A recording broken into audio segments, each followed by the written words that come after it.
Hey, everybody, it's Jake and Theo here, professional hockey player and mental health coach, advocate, all of the above. My good buddies over at SportsEpreneur and I did a podcast together about a year ago, and ever since then, we've been keeping in touch, creating content, podcasts now. So if anybody out there is interested in doing the same, having their own podcast or want some type of content creation, don't hesitate to reach out to those guys at SportsEpreneur. They are willing and able to help you out. And after listening, don't hesitate in leaving a review, and then you'll get much more access to all of my content across the SportsEpreneur platform. I'm going to pass it straight over to today's guest to let him introduce himself and speak a little bit about his life and his journey. So go ahead. Hi, everybody. My name is Theo Fleury, and I'm a former NHL player. But more importantly, I am now an activist around the subject of trauma, mental health, and addiction. I have my own trauma story. I grew up in a house where both my parents experienced addiction issues. And then as a phenom hockey player, I ran into a coach who ended up raping me 150 times over a 2.5-year period. And then wasn't too long after that, I got involved with addictions. And ultimately, my career ended because I could no longer manage my mental health. I suffer from severe depression, severe panic, anxiety, you name it. So, and in 2009, I wrote autobiography about my life, and it sort of projected me into this world of trauma, mental health, and addiction. And I've spent the last, it's 10.5 years now since the book came out, and I've spent that whole entire time not only talking about my own story, but also educating myself around the subject. So I'm a better facilitator, I'm a better healer and motivator. And it's been, needless to say, the wildest ride. And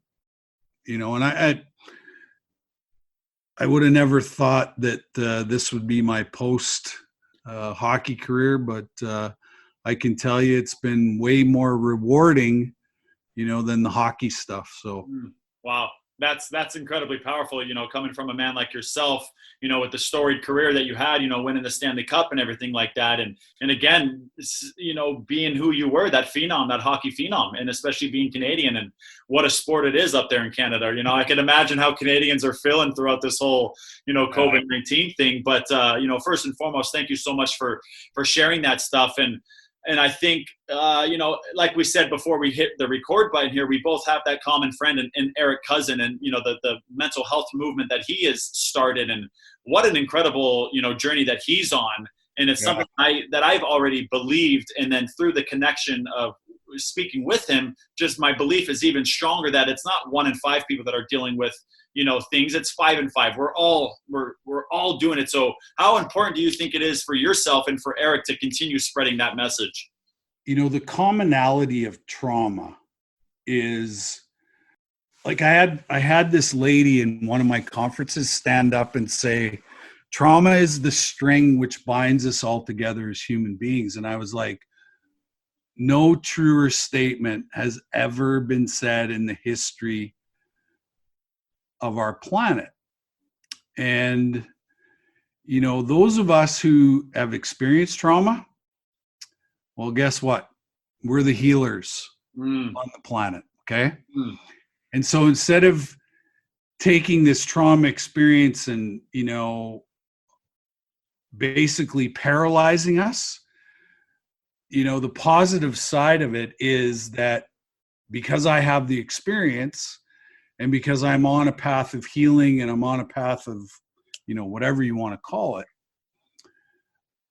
I'm going to run into all of these people who the one single common thing and common thread is trauma. Right. Right.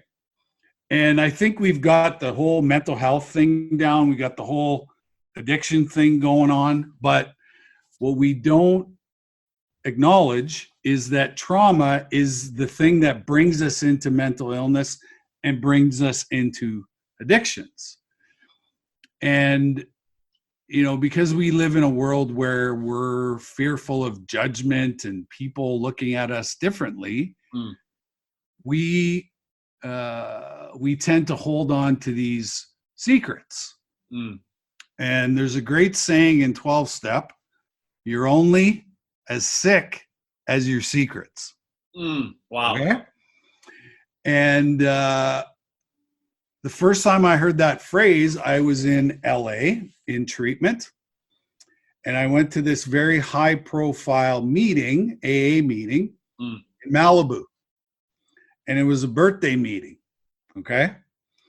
And so this guy who had 16 years of sobriety got up to the podium to pick up his 16-year chip.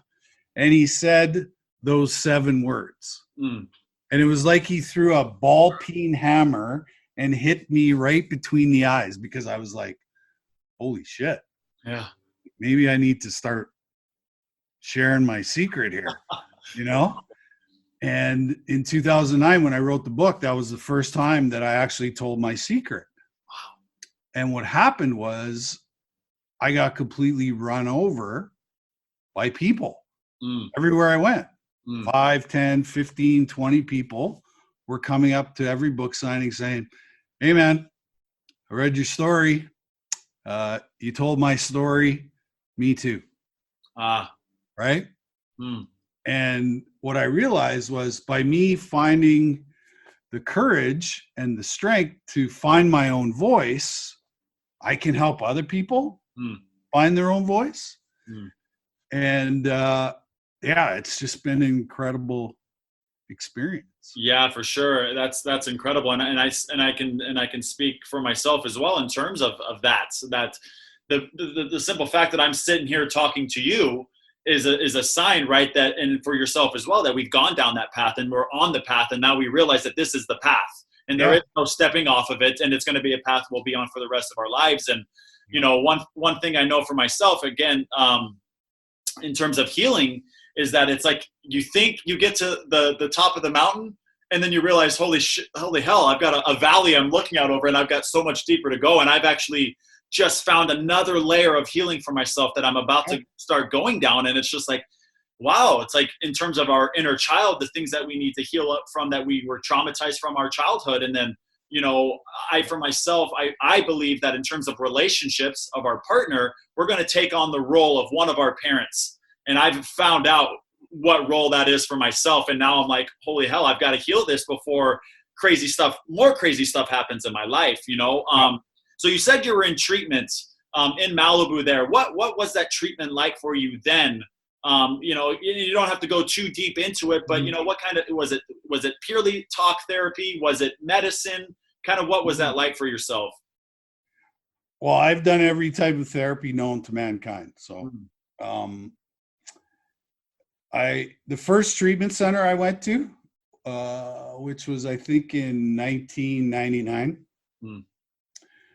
I learned how to do every single drug on the planet, every which way it could be done. That's what I learned in the first treatment center. Wow. Yeah. Yeah. And obviously I wasn't ready, it was kind of mandated that I needed to go, right? Forced almost. Yeah. Yeah. But I went to 4 treatment centers during my, I always say it took me 10 years to get 1 day of sobriety. Yeah. Yeah. Wow. But what, they were all great, but what happened was that I started to pick up tools along the way that I use today, to stay sober 1 day at a time. But and that's the thing about why I loved being a part of We're All a Little Crazy. Yeah. Is that, both Eric and our story has a lot of pharmaceutical remedies Mm. as a part of, the healing process. Right. And what happened was, I had a gun in my mouth 16 years ago. Wow. Right. Wow. And it wasn't that I wanted to die. It was the fact that I was completely exhausted from living in emotional pain and suffering for the majority of my life, right? And I had tried everything on the planet to get rid of this feeling, including, the old,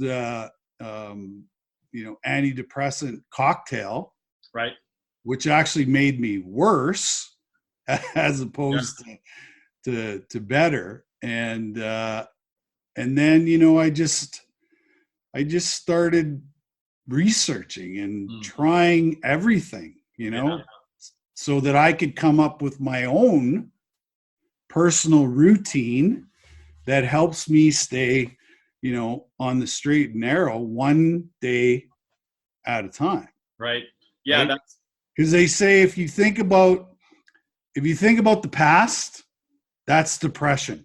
And if you think about the future, that's anxiety. Yes. So what it tells me is that I got to try and live in the present as much as possible. Right. Not perfectly, not, I just got to try and stay in the present as much as I can.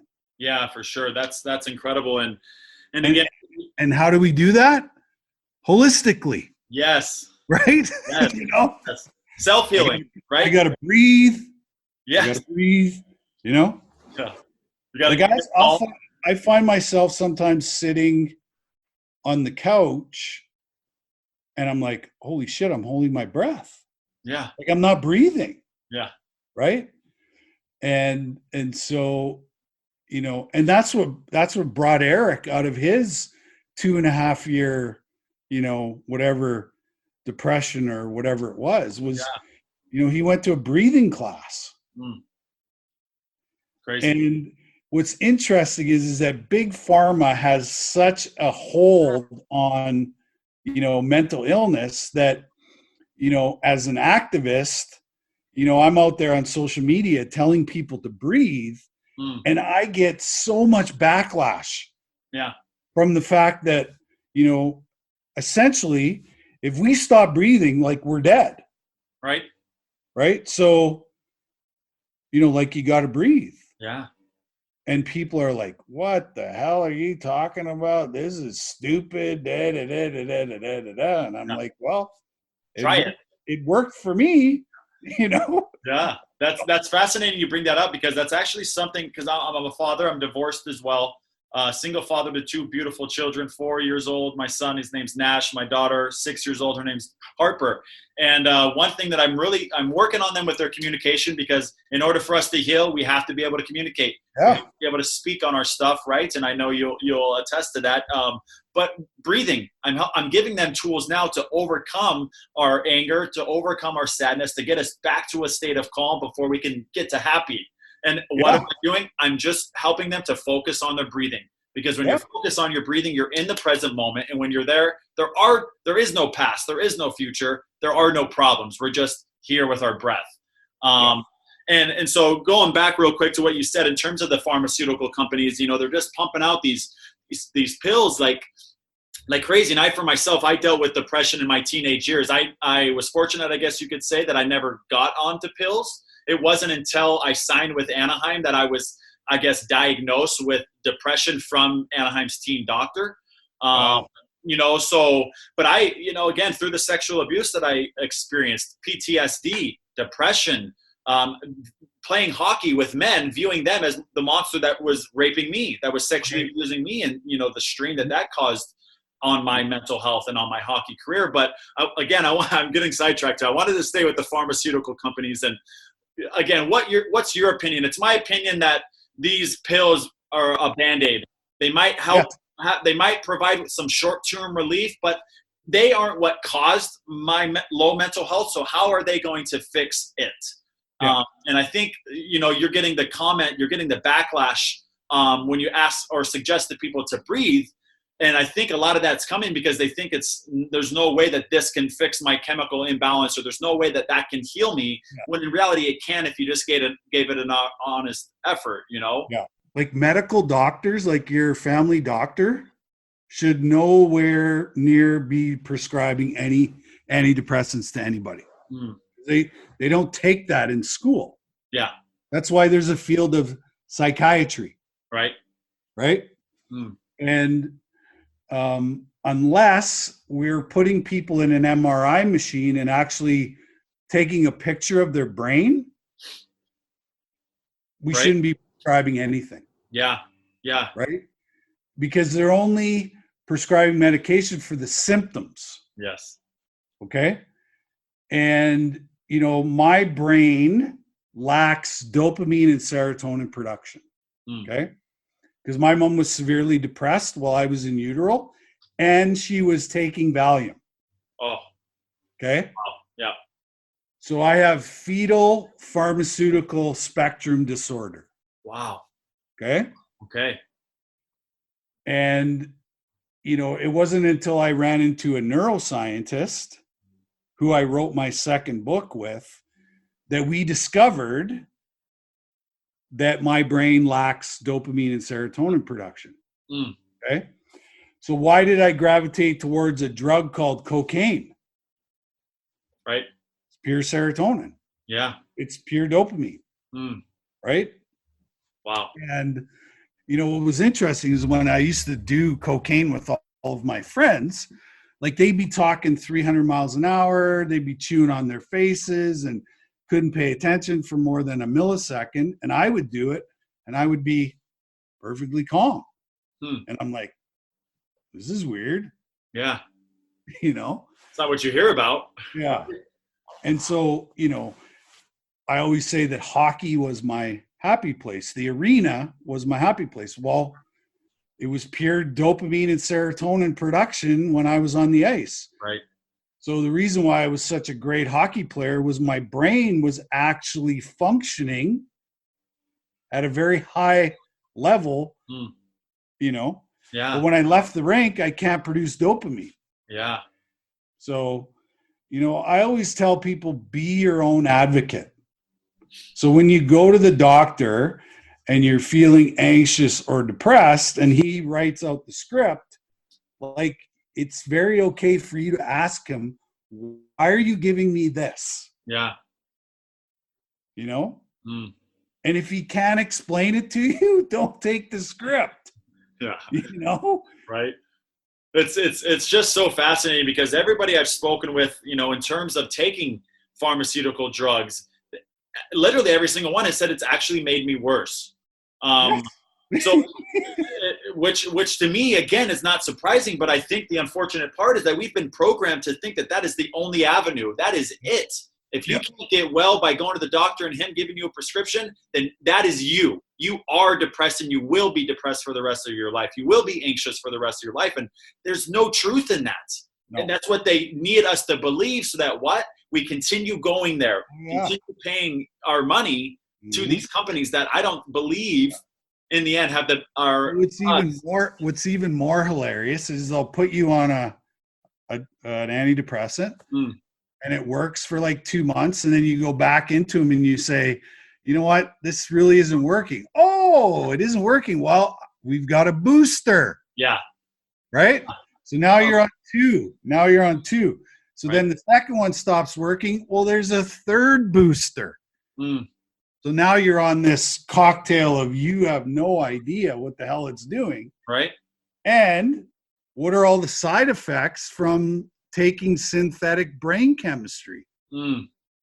Right? Yeah, well, absolutely. And again, I think people are so caught up in the fact that I am depressed, I need this, opposed to the limitless, almost, it feels like, amount of side effects like you mentioned. And again, you take one pill, you get one side effect, you got to go back to the hospital to treat that side effect. You take another pill, and it's just, when does the cycle end? There's so many people that have cabinets full of all these drugs and they are forever sick.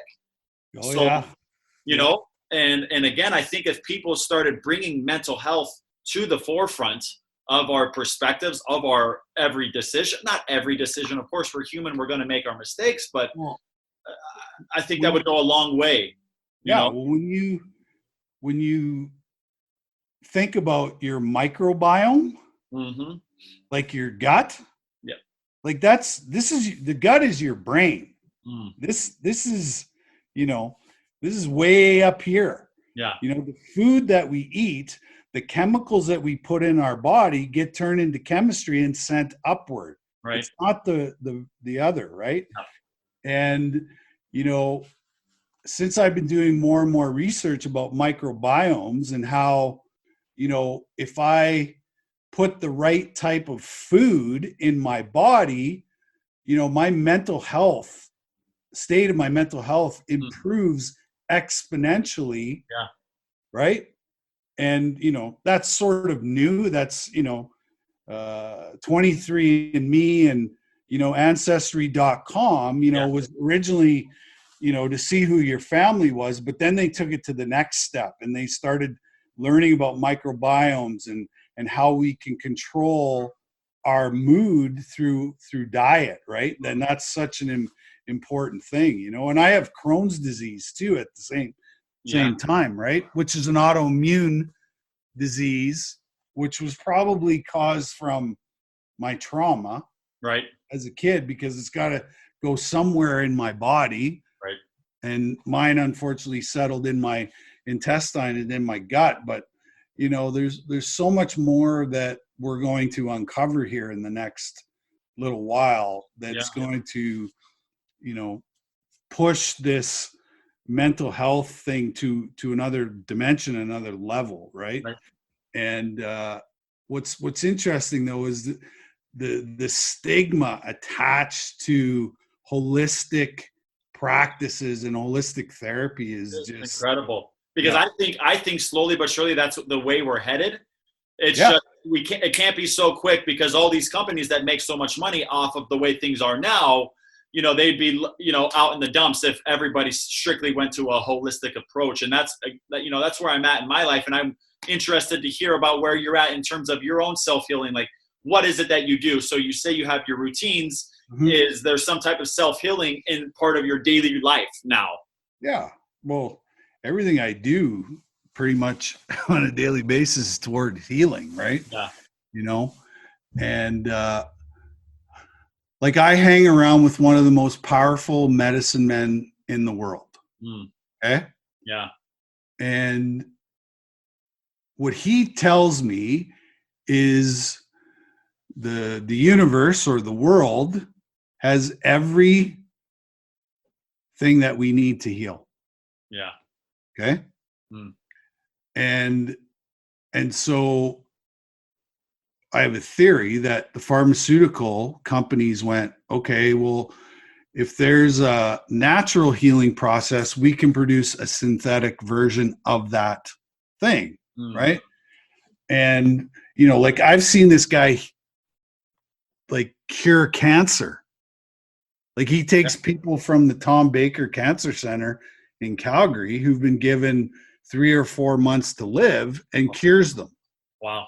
Probably pretty quickly too. Just on plants. Yeah. Yeah. Like plant-based stuff.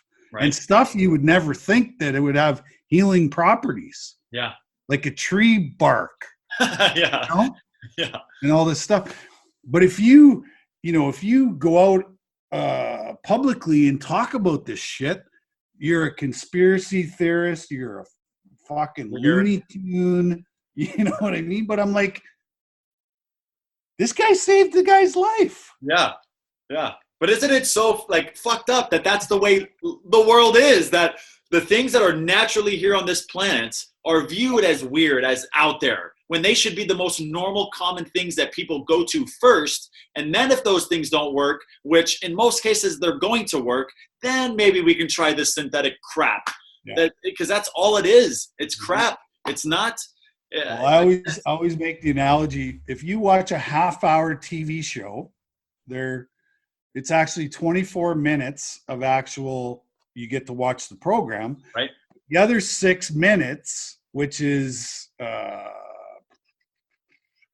30-second commercials, Right. right? Half of those commercials are what? Big Pharma. Yep. Right? So they're programming us to take a pill. Yeah. For right? everything. For everything. There's literally one for anything and everything out there today. What I find funny is that, that 30-second commercial, the first 20 seconds is, the sell. Yeah. And then the last 10 seconds are all the side effects. Yeah. It's fast. And we still take them. Take them. Yeah. Yeah. It is crazy because, I don't know if you watch any shows or Netflix or anything like that, but there's a show on Netflix called Ozark. There's been 3 seasons, and in the final season, a new character comes in. It's a brother of one of the main characters, and he suffers from severe bipolar disorder.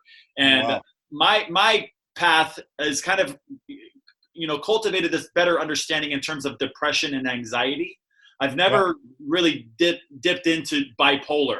But what I do believe after watching this character, he did an incredible job. It was mind-blowing performance. And again, he went to these treatment centers and he got pumped with all of these pills. And I think what this man just needed was to just be with himself, be with his thoughts, honor these things, and cultivate a healthier relationship with his bipolar disorder so that he wouldn't go to the extremes on either side of the pendulum that he did. And he can find a life in the middle where he didn't need to be in danger and people didn't need to feel unsafe around him, but he was trying to heal in the same environment that he got sick. And I think that is something that people don't think about either. You can't be with the same people that you got sick around. You got to go to a new group of people, or you got to go by yourself. The only way you're going to heal your mental health disorder is through relationship. That's it. Yeah. That's all it is. Right. And I call myself an expert in the field of relational trauma. Because my trauma happened in relationship with my parents, with my abuser, with, long-term relationships, it was all accumulated, right? Yeah. So how am I going to heal? Well, I'm going to heal in healthy relationships. Right. But the relationship that I've neglected the whole entire time was the one that I had with myself. Right. And how do I do that? Well, I got to heal emotionally, physically, and spiritually. That's it. Right. Right. And if I don't love myself, guess what? I can't be in any other relationship with anybody else and love them. Right. Well, you certainly, you can. And so many people are, and that's why so many people are in very toxic and unhealthy relationships, which also winds up just creating more layers around the root of the trauma, around the root of the issue. And now we're in a relationship with the person that triggers us. We blame them because they're the ones that triggered us. And all that does is it's just another layer farther and farther away from the truth that you need to be living in order to actually heal. Right? Exactly. That's it. Yeah. Wow. Just some fascinating things. And how, it's again, another belief of mine that, in dealing with mental health, being under that microscope of playing at the major level, I was fortunate to make it to that level, but not be able to sustain it and stay there, but I would imagine that so many players, again, all over the world, but we're going to stick to the major sports, NHL, NFL, NBA, MLB. Again, all players are dealing with something, whether it's known or not. And then to have the microscope, and then to have criticism coming from articles, and players maybe not having that wherewithal to not read these things. So my question to you is, how was it, playing in the NHL, having these mental health issues, having hockey be kind of your safe place, but then this experience happens, you're sexually abused, and maybe it's not so safe anymore. So what was that kind of battle like? Or maybe it wasn't a battle. How was life in the NHL for yourself living with such low mental health? Well, my mental health never became a big problem till the end of my career. Right. And, I was ultra super talented. Okay. Yeah. So I could get away with being exposed because I was ultra talented, right? You know, and when I stepped on the ice, you know, that was my happy place. Right. Right. And I was probably 9 or 10 years into my career when something happened. Something switched. And, you know, I started having panic attacks more frequently. Depression. I think probably had some concussion stuff happen. Okay. So then there's another layer, right? You know, and yeah, it just became unmanageable. The whole thing, you know, I could manage it at the beginning, but as I got older and, you know, had kids and, you know, all this stuff, like it was just, and I was making millions of dollars, you know, and so there was all, you know, there's a whole bunch of different factors that came in, which added more stress, added more pressure. And I think my body, my brain just went, this is enough. Like, I can't deal with this anymore. Right. And yeah. And like I said, towards the end of my career, I did not want to be at the rink anymore. You know, like I wasn't a guy that, like, I hated working out. Yeah. I hated practice because it was like, why am I here? Yeah. Like, why am I doing a battle drill down in the corner for 30 seconds? Like, I don't need this shit. Yeah. You Yeah. know what I mean? You know? Yeah. Got other stuff to deal with. But if you throw a puck on the ice, I'll give you everything I got. Yeah. Wow. You know? So would you say then more towards the end of your career, it turned more into like a chore, a job, where it was, again, it was no longer fun. It wasn't fun anymore. Yeah. You know? Yeah.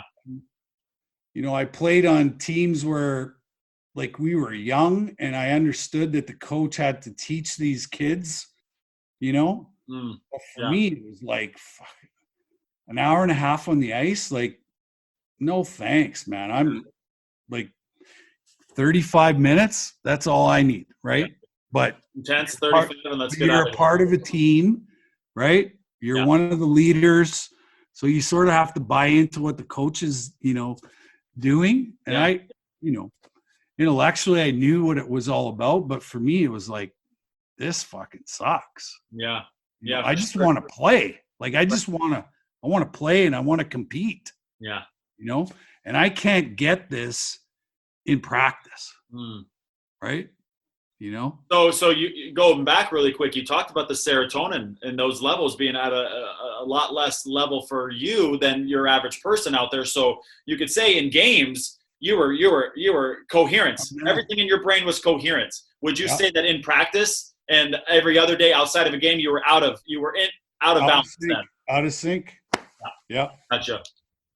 So the place I think as my cocaine usage increased, the days that I wasn't on it was fucking crash, like hard crashes, you know? Yeah. And so it was like, it was hard to. How were your relationships back then? Obviously, you know, the relationship with yourself clearly wasn't a good one, right? How was it in terms of, you know, spouse, kids, teammates, reporters, you know, coming to ask questions? Like, was there ever a scenario where maybe you fucking didn't want to be here and these people asked the wrong question and you snapped or anything like that, you know? Like, you know, I watch clips of when I was in New York and I'm like, oh my God. Yeah. I was so out of control. Out of control. Yeah. Pissed off at the world, pissed off at people, you know, and just the unmanageability of my life was like, you know, right here. Yeah. You know, and, you know, obviously I didn't have any tools at all, you know, and my first reaction to everything was anger. Right. Because it's my protection. It's like, leave me the fuck alone. Yeah. Right. Yeah. You know? Yeah. And, but what I needed most was relationship and I couldn't find it anymore. Right. couldn't find that safe place to land. I couldn't find that safe person to talk to and, talk about what was going on, How important would you say that is to have that one person for anybody out there that's listening? Like, we need that one person, whether it's, a relative or a close friend. That's part of my daily routine is I have my 5. I always say to people, find your list of 5 people who you trust, who don't judge you, who are unconditional love. And I say, you have to speak to at least one of those people every single day, no matter what mood you're in. Yeah. And just say, hey, you know what? I made a promise to myself that I'm going to check in with you guys. Yeah. And I think that's really important, especially now that we're, quarantined, locked up, and yeah. And how has that gone for you over the course of the last 6, 7, 8 weeks? Well, the first 6 weeks were ugly. Yeah. Ugly. Yeah. I couldn't get out of bed. Wow. Couldn't get out of bed. Couldn't move. I was paralyzed. Yeah. Deep, dark depression. Wow. Were you staying true to your daily routines, the things that got you to this? No, that all went out the window. Yeah. Crazy. Mm-hmm. Like you built like over years of cultivating this incredible, relationship with yourself, and then this stupid situation happens. And I'm speaking on myself too. It's like you get away from the things that like were so true to yourself that got you to such a beautiful state, and now they're just poof. Yeah. Because that old thinking comes back. Yeah. Right? Comes back. Right? Yeah. And I used to say, pour me another drink. Yeah. Right? Wow. Yeah. Yeah, it's fascinating. But I wasn't suicidal. I think, I actually gave myself a break. And I said, you know what? This is what depression is. It ebbs and flows. Right? Right. And it's not the end of the world that I'm in this state. Right? Impermanence, right? Like it's going to change. Yeah, it's going to change. Yeah. Right?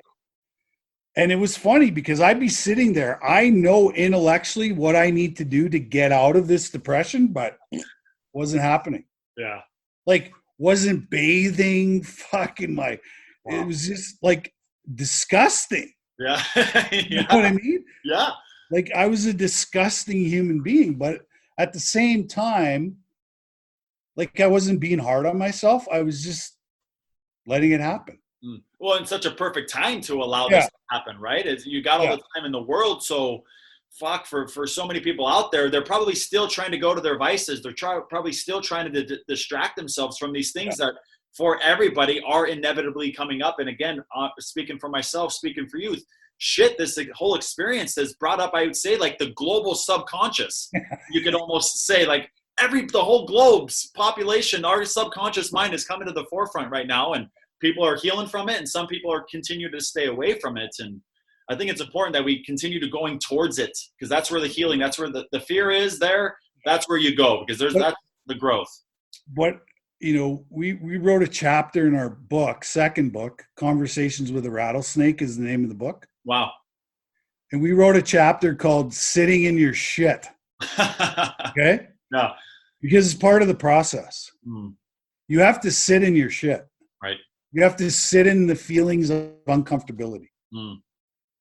So that when that happens again, it's not full panic mode. It's not, I'm fucking going to kill myself and all this shit like that, that we think about, and during this last episode, these were the things that I was thinking about. It wasn't like doom and gloom and, everything shit and fucking, no, it was just like, okay, I get it. Here's the universe putting another situation in front of me that I need to work on my shit. Yeah. Right? Yeah. Well, it's essentially like life is always going to recycle our experiences for us, right? Until we learn, or until we are open, our hearts are open up to the lesson. And again, I think this situation is presenting so many people with more opportunities to learn more about ourselves, so that we don't need to go to pharmaceutical companies and take those. We got our own medicine within us. I think it was the universe saying, slow the fuck down. Yeah. right? Right. You know, and what's really important, what really matters, Mm. Mm. right? You For know, sure. and yeah, it was an interesting time. And then one day I got up and it was absolutely beautiful outside. Mm. So I jumped on my pedal bike and I went for a ride. Mm. And when I finished the ride, I was like, wow, do I ever feel good? Yeah. And Yeah. then, you know, I just been doing it every day, you know, and I'm up to an hour a day on my bike where I just get on it, put my headphones on, and I go.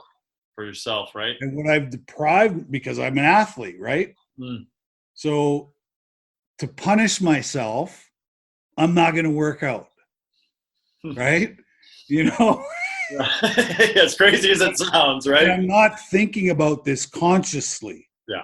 Okay. This is my unconscious, you know, tapping into all these old triggers and how I used to feel about myself and saying, no, man, you don't get to feel good.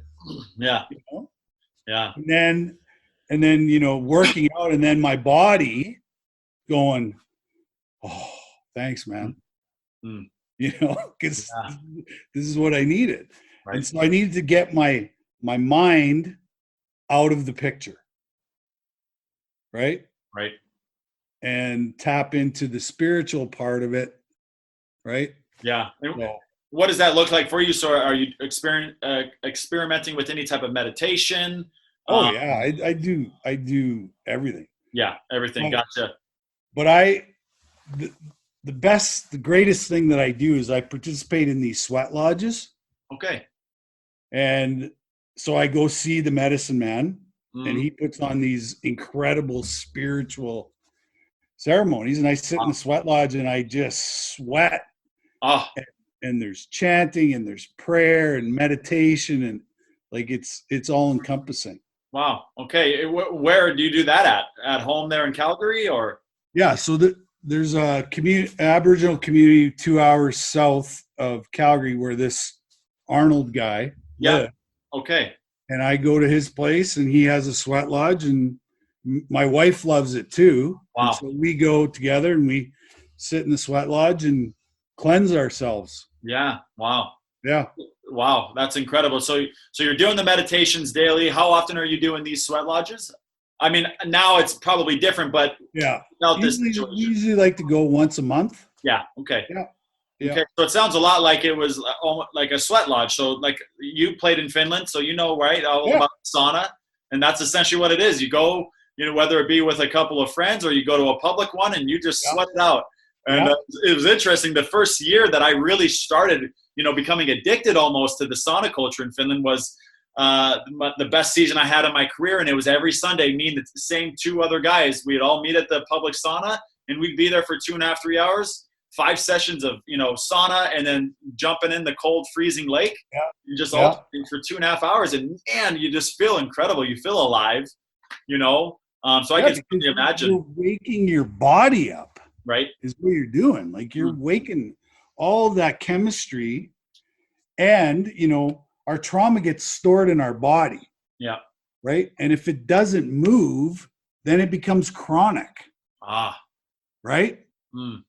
You know, and so, you know, there's lots of different techniques out there that you can use to move this trauma out of your body and release it out of your body. And so whether that's doing sweat lodges or saunas or steamers or, you know, deep pressure, you know, like these weighted blankets now are becoming like the greatest thing since sliced bread. I have one right beside my bed at night. Wow. Can you elaborate on that? What exactly is that? So that deep pressure helps you feel less anxious. So when I have bouts of anxiety, I grab the blanket and I put it on me right away, and it just calms me down. Yeah. Right. Yeah. Like I sleep on a bed where I have four quilts because I like that heaviness. Okay. Because it calms me and gets me ready to sleep at night. Wow. Interesting. Yeah. Okay, that's great. Well, to kind of wrap this up, again, thank you so much, Theo, for being on here. Incredible insights into obviously your journey and to, the way you view life now, obviously with the pharmaceutical stuff coming up. But if there's anything that you could say for anybody listening, what would be any type of advice or suggestion that you would have for anybody out there? Well, what I tell people is I'm still fucking crazy. It's just more manageable. Incredible. It's so real quick. It's just so incredible that you say that because, I post a lot of content on LinkedIn and on Instagram. And, I dealt a lot with extreme uses of alcohol, of marijuana, of chewing tobacco, of sex, things throughout my years of playing in the USHL and in college and everything. And I still enjoy those things from time to time. I still enjoy a drink every now and then. I still enjoy marijuana every now and then. Chewing tobacco, I've kind of, for the most part, stayed away from. I enjoy it every now and then, but I'm no longer in a place of abusing those, of suppressing these other emotions that are coming in. Now it's just from pure enjoyment, So I'm still fucking crazy too. Like, ask my kids; they'll tell you first and foremost that Daddy is crazy. But it's that craziness which makes us unique. Right. And, when you embrace it, that's half the battle. Right. Because, like what I say all the time, I'm in therapy for the rest of my life. Right. And when I say that, people, like when I stand on stage and I say that, people are like looking at me like, this guy's crazy. Yeah. No, I just, you owned it. Yeah. Owned your shit. Spoke your truth. And here you are. It's just, but because we're so programmed, take a pill, you're healed. Well, guess what? I've tried them all. Yeah. Now what? I haven't discovered it yet. It hasn't been invented yet. And, but it all boils down to you need to have a relationship with yourself, right? Yeah. Because, after having the experience with my parents, after having the experience with my abuser, guess what happened? Well, I took over the abuse of myself, right? Huh. That's what happened. Huh. And, what trauma teaches us is it teaches us 4 things. They become the core of who we are. First one is abandonment and neglect. Second one, I'm not good enough. Third one, I'm not lovable. And then the fourth one, which is our opioid and heroin users, is do I even exist in the world? Right. Wow. And when I discovered that this is what needed to be rewired in my brain, the world just opened up. Right. And it's the same world you're living in today that you were living in during your career when you hated everything, when you hated hockey, when you hated probably all the relationships you're in. Again, it's the same world, but what is different? Theo on the inside is different. Yeah. Right. Yeah. Because I had to take a look inside of myself and go, and because from a very primitive level, it's like I went into every relationship like this. Yeah. Right? Fight. Yeah. Fight, flight, or freeze. Right. But that is actually hardwired into us as survival. Okay? And because I don't trust anything or anybody, of course, all my relationships are going to be volatile. Right? And when I look inside of myself and figure out why I don't feel good enough, why I don't feel lovable, well, those are all learned behaviors from my childhood. So anything that can be learned can be unlearned. Yes. Right? For sure. And so, and I always tell people, give yourself a break. Give yourself a break. Some empathy, right? And when you're feeling shitty about yourself, go help somebody else. Wow. Because at the end of that exercise, guess what? You're not thinking about anything other than them. Wow. Right? Gets you the fuck out of your head. Mm. And right? in the art of giving, you will also be receiving, because I know for myself. Yeah, you're going to get way more out of the exercise than you could. Yeah, of course. Well, there's so much energy, and I've done a little bit in the past in terms of like mental health coaching, working with some former players, and I always just felt so like empowered and inspired and full of energy after a session, whether it be 30 minutes or an hour. And not that I wasn't feeling good going into the session, but just that art, again, of being of service to others, of helping others. You're also getting back, because these people are going to be truly grateful for you. They're going to thank you. They're going to be appreciative of you, and they're going to let you know. And that is going to fill you up. That's going to create some energy movement within us, right? And it's such a beautiful thing. My new addiction, and I'm addicted to intensity. Yeah. Right? Yeah. And the bigger the problem, the better. Yeah. Right? Right. Yeah. And it's quite interesting. We always say helping is healing. Right? For sure. And the more people I've helped, the more I've healed myself. Right. Because we have these wonderful things in our brain called mirror neurons, right? So in your eyes, I see myself as. So, when I'm working with a newcomer, somebody's new to sobriety, I'm like, wow, I remember that. Yeah. Right. And I remember how far I've come and how much work that I've put in, you know what I mean? And I just have a lot more of appreciation for the process of healing, and it's like winning. Why do people get addicted to winning? Because they get addicted to the process. Everywhere I go, people are like, how come you don't wear your Stanley Cup ring? And how come you don't have your gold medal with you? And I'm like, well, that's the last thing in the process. Yeah. I get addicted to the process. Right. So healing's no different. Healing's no different, right? And, another thing that I've learned is that when I'm the person who is the helper, I don't have to say anything. Okay? It's about listening. It's about being present, and it's about being attuned. And if you do those 3 or 4 things while you're helping somebody, guess what? You're rewiring that person's brain. Just by listening, be attuned, be present. Yeah. You're actually rewiring their brain, and you don't have to say anything. Right. I think it's like when these people come up and try to tell me their Me Too story, I never have to say a word. Right. I just have to be present, attuned, and listening. Yeah, for and sure. You watch shame leave their bodies. It is incredible. Right. I think, unfortunately, in terms of communication and people and how they interact in terms of that communication, all too often, I think people are listening with the intent to respond. Yes. Listening to understand. And so while they're listening, they're also thinking about how they need to respond. So they're no longer listening. They're no longer hearing. They're no longer present. Right. Yeah. And again, if you can give a person the gift of your presence, who in the hell knows where that relationship will go? Absolutely.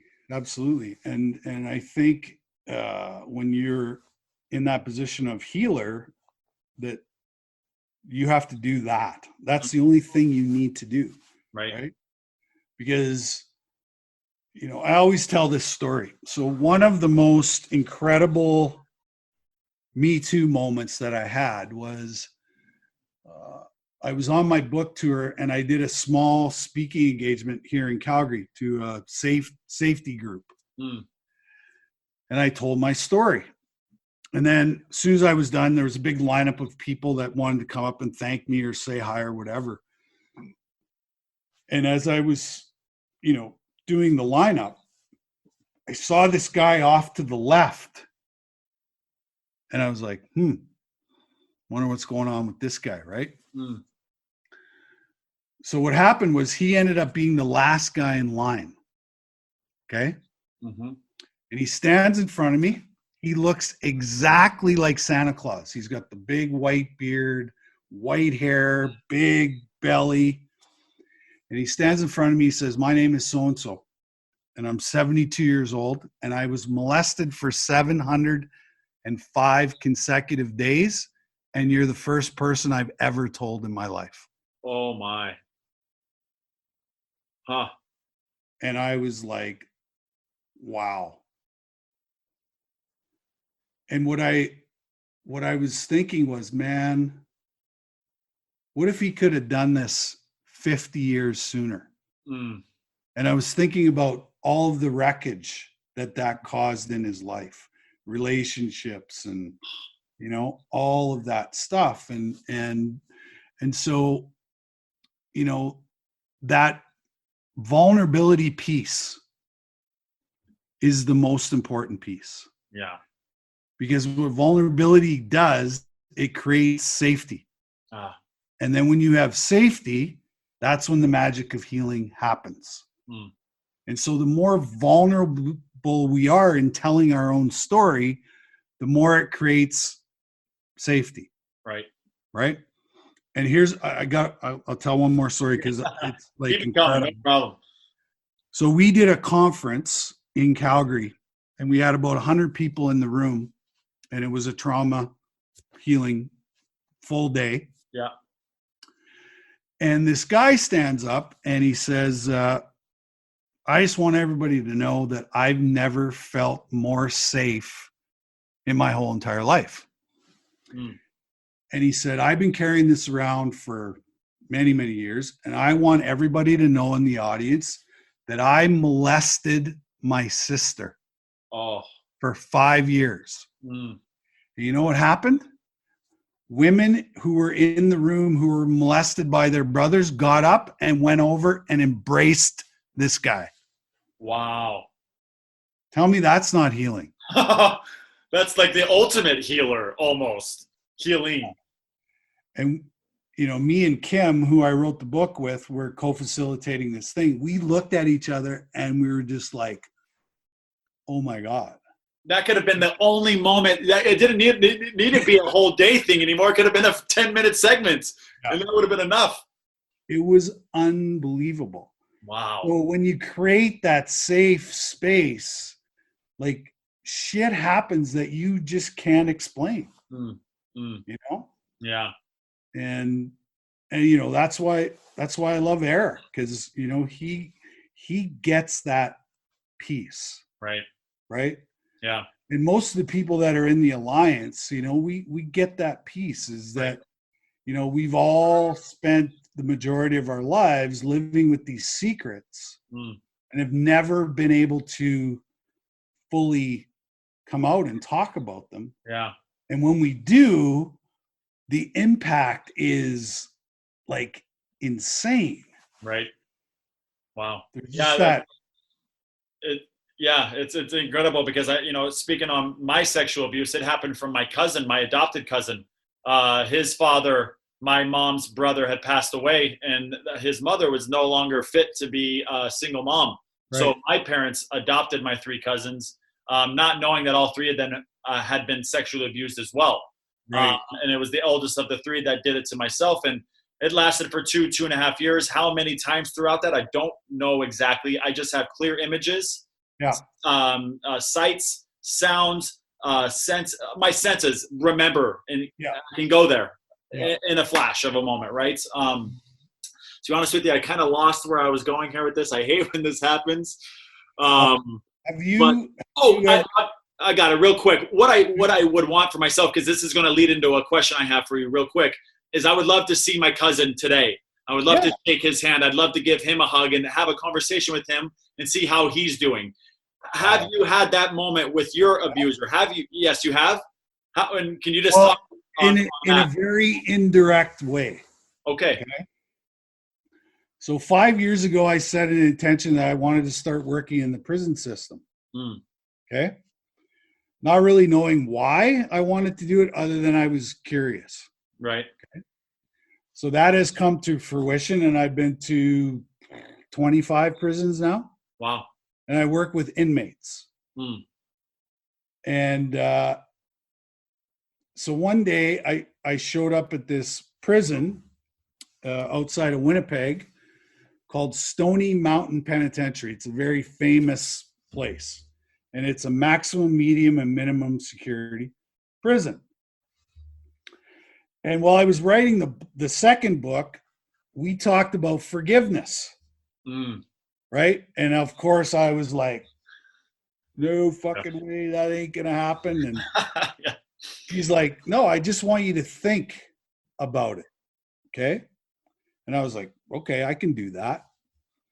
So anyways, I got 400 of the baddest dudes on the planet in my audience, right? Murderers, rapists, child molesters, bank robbers, you name it. Yeah. And we're having this incredible conversation about trauma, mental health, and addiction, right? Because the guys in prison, you know, I have 15 layers in my story. These guys got 40, 50, 60, 70 layers of trauma from their childhood. Yeah. I'm like, I get it, why you guys are here, how you end up here. Yeah. Right? So anyways, we're having this incredible conversation, and I see this kid in the very back row, and he can't even sit in his chair. Like, he's fired up. And he wants to talk about something. Yeah. So I call on him. Kid stands up, looks exactly like Eminem the rapper. Okay. Got the flat beat cap, tattoos from his neck all the way down to his feet, you know, and he's cool, right? Yeah. So the first thing out of his mouth, he says, Theo Fleury says, you're my hero. I was like, whoa, okay. Where's this going? Yeah. And he said, as you can see, he said, I'm not the biggest guy in the world. And, you know, I wasn't the biggest hockey player. Right. I always battled size and all that. And he said, I used to be a really great hockey player. And he said, when I was 14 years old, he said, I got involved in the wrong crowd. And he said, I started selling drugs. And he said, I've been in and out of jail ever since. Then he says, you'll never guess who I was with 3 weeks ago in Grand Cache, Alberta. I said, I don't know. Who were you with? He said, I was with Graham James, the guy that abused me. He was in jail with my abuser. And he said, Theo Fleury says, because you're my hero, he said, my sole intent while I was in that prison with this guy, my abuser, I was going to beat the shit out of him for you. Wow. But he said, Graham is very heavily guarded because everybody wants to beat the shit out of this guy. Wow. Okay. So he said, I waited and I waited and I waited and I waited. And he said, I finally got my chance. He said, the guards left him. And I went into his room and he wasn't there. So I started searching around. I went to the left side of the bed. He wasn't there. Walked around to the right side of the bed, and there he was, curled up in a ball in the fetal position in the corner of his room. And then the kid said to me, he said, I didn't do anything. You know what I said to the kid? I said, you're my hero for not doing anything. Yeah. And that was the moment when I realized that I actually started to forgive myself. Wow. Not him. Yeah. Because somebody who's curled up in a ball in the fetal position, they're in pain. Yeah, of course. And they're suffering. And guess what? I'm not. Yeah. I'm in a prison sharing my experience, strength, and hope. Right? And it was just like, wow. Yeah. The universe is working in my life. Incredible. God is working in my life. It's crazy because I you know, again, speaking on the sexual abuse that I experienced from my cousin, I was in Norway playing, I don't know, 3-4 months ago. And I was talking about forgiveness, exactly what we're talking about here. And I have forgiven him because I needed to forgive him to move on for myself. He needs to forgive himself for himself. So I had a message. Somebody reached out to me after and said, Jake, is this how, you know, you view all sexual abuse predators? Or, you know, because he's like, because I view him as a fucking monster and I would want to rip his head off. And I understand that side as well, because I would imagine at one point in my life, I was probably there too. But for me, I don't need to forgive him or anybody. I need to forgive him for myself, for my own journey, for my own healing. It has nothing to do with him. He's where he's at in his own life, and that's not my problem. It's not my issue. My issue is me, and I need to forgive for me, you know? So I think that's, just a powerful example and story you had to share there. I mean, heck, I feel like we could probably go on talking forever. I typically don't like my podcast to go too much longer than we're currently at. Right. So again, if there is anything, whether it be a book or a podcast or anything, what is one thing that you believe all people at some point in their life should listen to, watch, or do? I think when you surrender, you know, I did that September 18th, 2005. I hit my knees, and, you know, and I always say the day I asked for help was the day that I saved my own life. I knew I couldn't do this on my own. Yeah. And that I did need help, and I did need other perspectives. I needed other opinions. I needed relationship. Yeah. Right.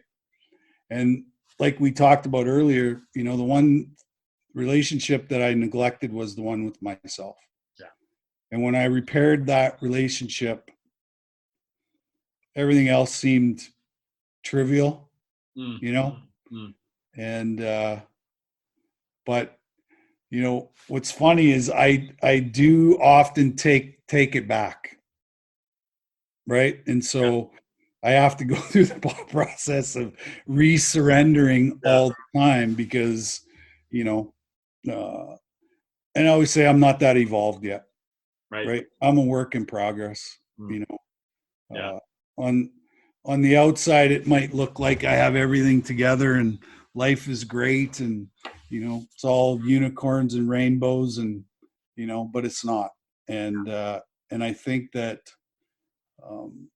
because once you start peeling the layers of the onion off, you know, there's even a smaller layer under the top layer, you know. And right.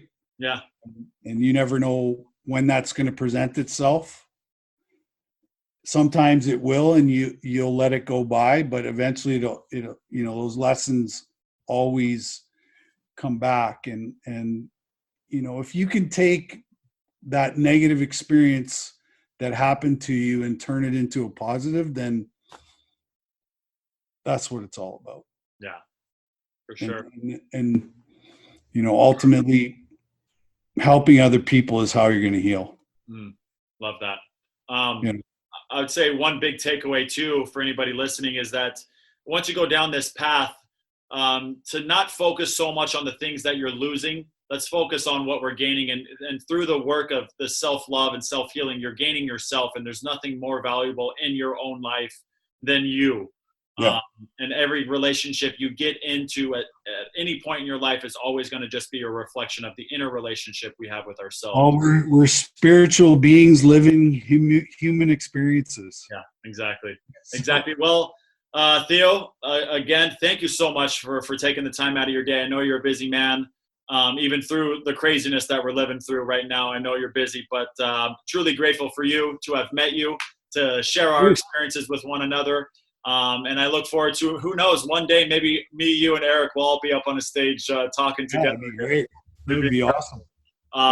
So for anybody listening, don't hesitate, you know, and leaving a review or subscribing. And once you do that, it's going to give you much more access to all of my content across the SportsEpreneur platform. On today's episode, we had Theo Fleury. And the most important thing, you've got all these other things that you've done in your life, but most importantly, and the label that I like for you, is that you're just a beautiful human with some incredible experiences. And thank you so much for sharing those today.